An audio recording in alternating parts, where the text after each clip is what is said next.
Pemirsa, menjelang perayaan Natal sama Tahun Anyar, Polres Muba Barat adanya perbaikan jalan di sejumlah titik rawan, baik di jalur lintas tengah Sumatera maupun ruas lintas timur. Perbaikan ini dinilai penting guna mengantisipasi lonjakan arus kendaraan pas libur Nataru. Evakuasi gajah atas. Menjelang libur panjang Natal sama Tahun Anyar, kondisi infrastruktur jalan jadi perhatian serius Polres Muba.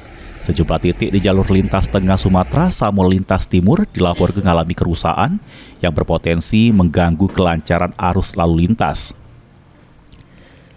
Kapolres Muba AKBP Godpar Lasarong Sinaga menyebut, peningkatan volume kendaraan diperkirakan terjadi pada puncak arus libur Nataru. Kerusakan jalan tidak cuma berpotensi menyebabkan kemacetan, namun juga beresiko kecelakaan lalu lintas.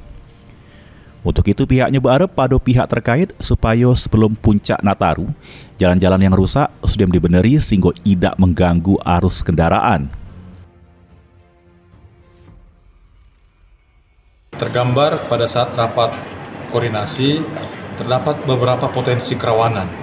Salah satunya masih adanya jalan lintas ya dari Butung sampai ke Jambi, dan begitu juga dari Muba sampai ke Mura masih banyak jalan yang berlubang. Tadi kita sudah sampaikan kepada instansi terkait untuk dilakukan perbaikan.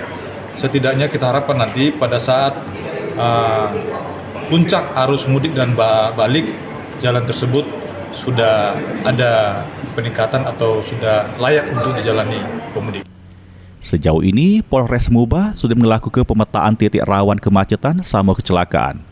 Sejumlah personel bakal disiagakan untuk pengamanan serta pengaturan lalu lintas selama pelaksanaan operasi lilin Nataru. Ruzi Iskandar, PAL TV.